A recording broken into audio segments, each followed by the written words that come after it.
नमस्कार दोस्तों। तो आज अर्धवार्षिक परीक्षा सत्र 2024-25 हिंदी विषय का प्रश्न पत्र हल करेंगे। कक्षा 5, समय 2.5 घंटे। तो प्रश्न क्रमांक 1, रम्मो और कल्लो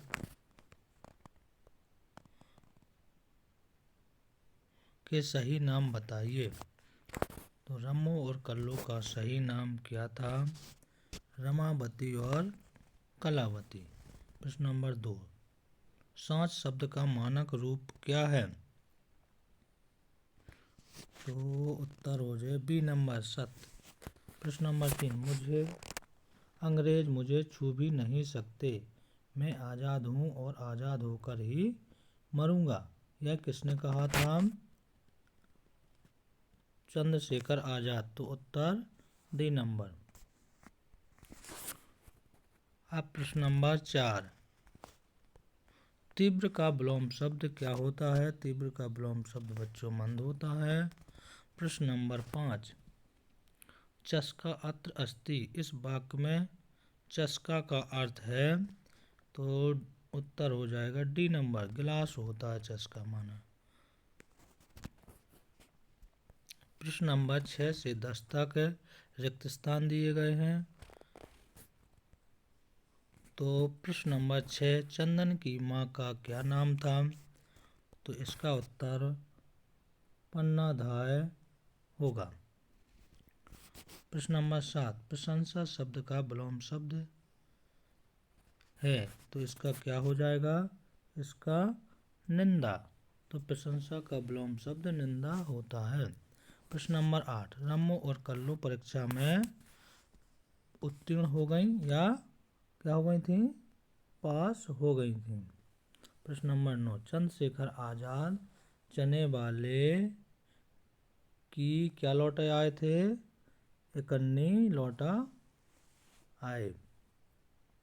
प्रश्न नंबर 10, प्रश्न नृप का समानार्थी शब्द है, तो नृप माने बच्चों राजा होता है, तो नृप का समानार्थी शब्द राजा आ जाएगा। अब प्रश्न नंबर 11, लक्ष्मण ने रावण के किस पुत्र का वध किया था? तो उत्तर में क्या आ जाएगा बच्चों?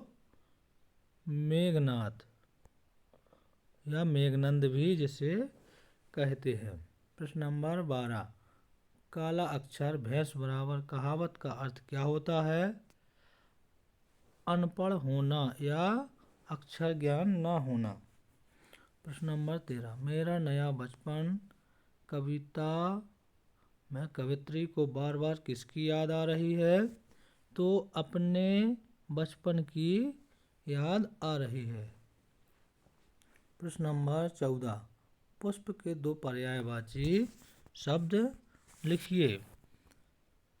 तो देखो बच्चों, पुष्प के 2 पर्यायवाची शब्द लिखेंगे। तो पुष्प सुमन माने पुष्प होता है और दूसरा फूल माने सुमन होता है या पुष्प होता है। प्रश्न नंबर 15, योजक चिन्ह का प्रयोग क्यों किया जाता है? 2 या 2 से अधिक शब्दों को जोड़ने के लिए योजक चिन्ह का प्रयोग किया जाता है। तो इसका उत्तर देखो बच्चों, इसका उत्तर जे हुआ।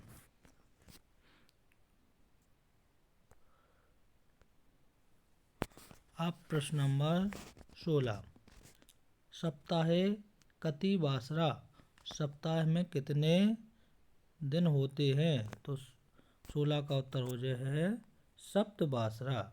तो सप्ताह में 7 दिवस होते हैं। अब प्रश्न नंबर देखिए बच्चों, प्रश्न नंबर 17 में ईश्वर चंद्र विद्यासागर ने अंग्रेजी भाषा के अंक कैसे सीखे थे? तो इसका उत्तर क्या हो जाएगा? क्या हो जाएगा इसका उत्तर बच्चों? मील के पत्थर से उन्होंने अंग्रेजी भाषा के अंक सीखे थे।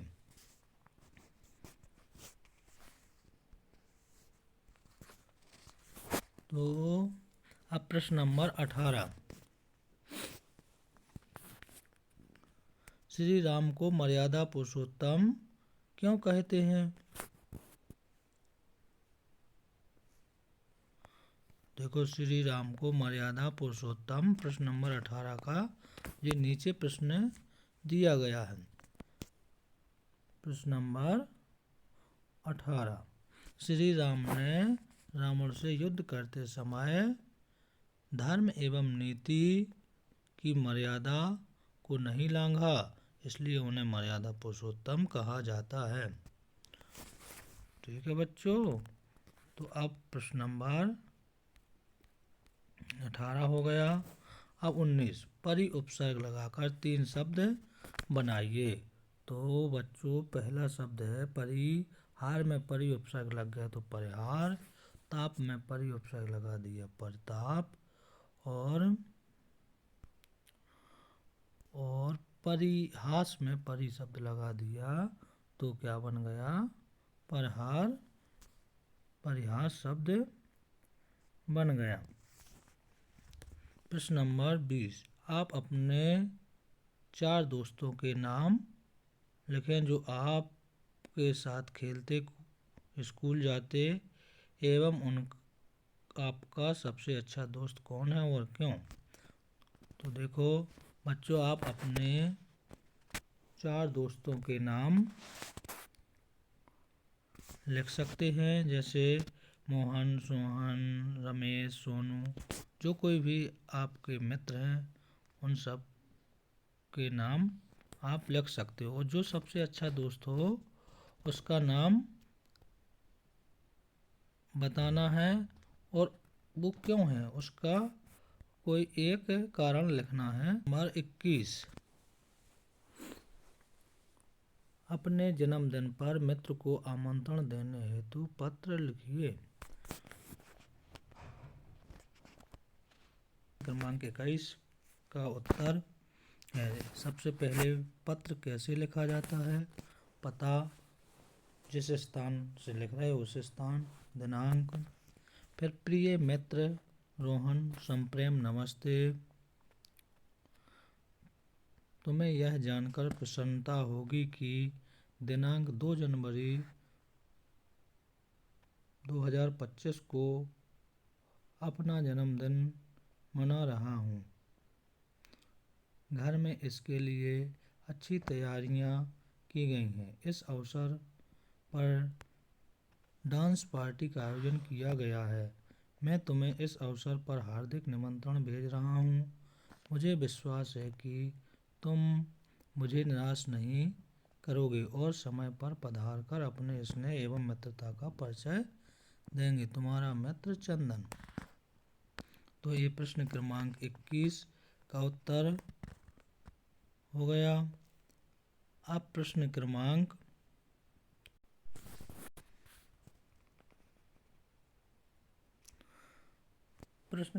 22, शब्दों के भिन्न भिन्न अर्थ दिए गए हैं, इसका वाक्य में प्रयोग कीजिए। तात, पिता और पुत्र, तो इसमें 2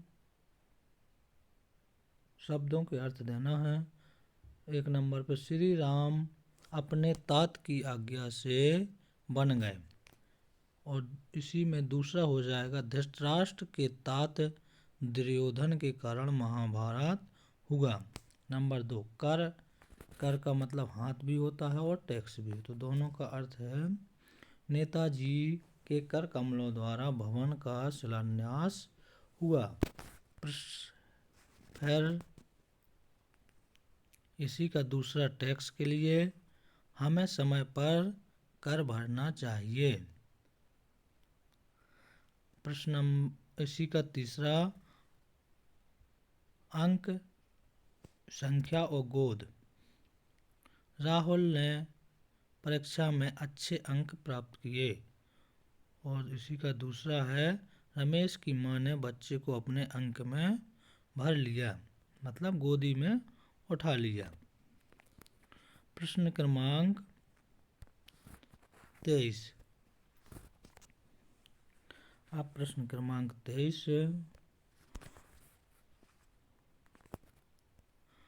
इसका उत्तर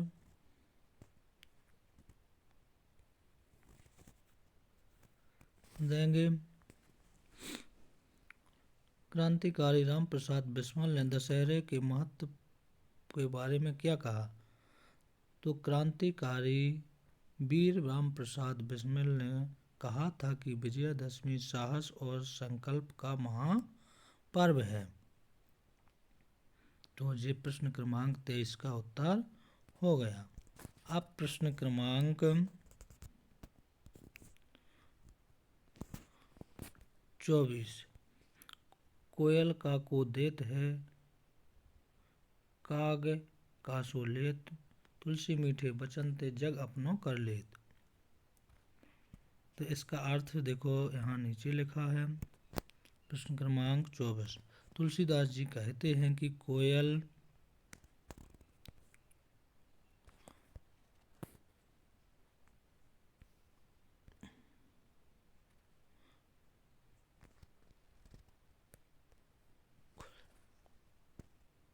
तुलसीदास जी कहते हैं कि कोयल किसको क्या देती है और कौवा किससे क्या लेता है। कोयल अपनी मीठी वाणी से सारे जग को अपना कर लेता है और कोई की कर्कश वाणी कोई नहीं सुनना चाहता है। तो ये प्रश्न क्रमांक 24 का उत्तर हो गया।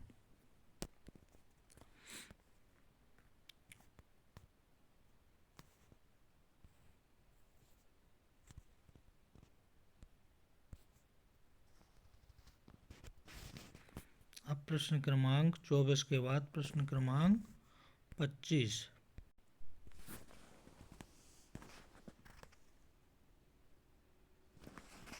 प्रश्न क्रमांक 25। निम्नलिखित गद्यांश को पढ़कर नीचे लिखे प्रश्नों के उत्तर दीजिए। तो इसमें गद्यांश है, हाथी सबसे भारी भरकम पशु है। जंगली हाथी जहाँ भी जाते हैं सारा परिवार झुंड के रूप में जाता है। असम के हाथियों का झुंड एक नए जंगल की ओर चला। उन्हें एक बड़ा सा तालाब दिखाई दिया। तो इसका पहला क्वेश्चन है,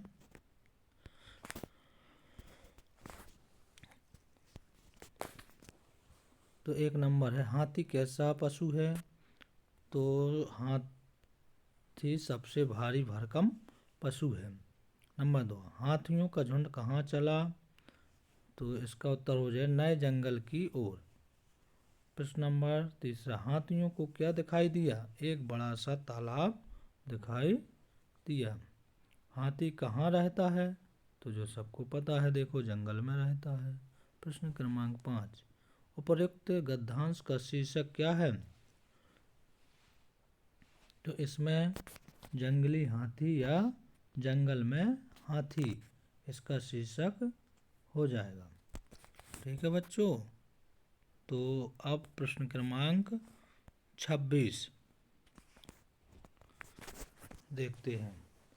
शाला स्वच्छता विषय पर एक निबंध लिखना है। तो चलिए आइए, ये प्रश्न थोड़ा बड़ा है, इसको अगले पेज पर देखते हैं।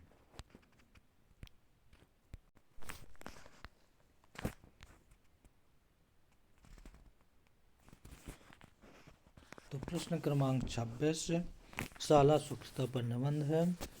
तो नंबर 1, हमें शाला की नियमित सफाई करनी चाहिए।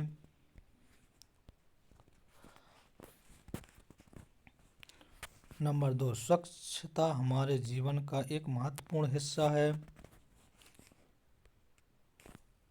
नंबर 3 है, हमें अपने आसपास हमेशा साफ सुथरा रखना चाहिए। नंबर 4, हमें शौचालय की नियमित सफाई रखनी चाहिए। नंबर 5, शाला की हर कक्षा में डस्टबिन होना चाहिए। नंबर 6, स्वच्छता रखने से बीमारियां नहीं फैलती हैं। नंबर 7, शाला में पानी की टंकी की सफाई होनी चाहिए। नंबर 8, हम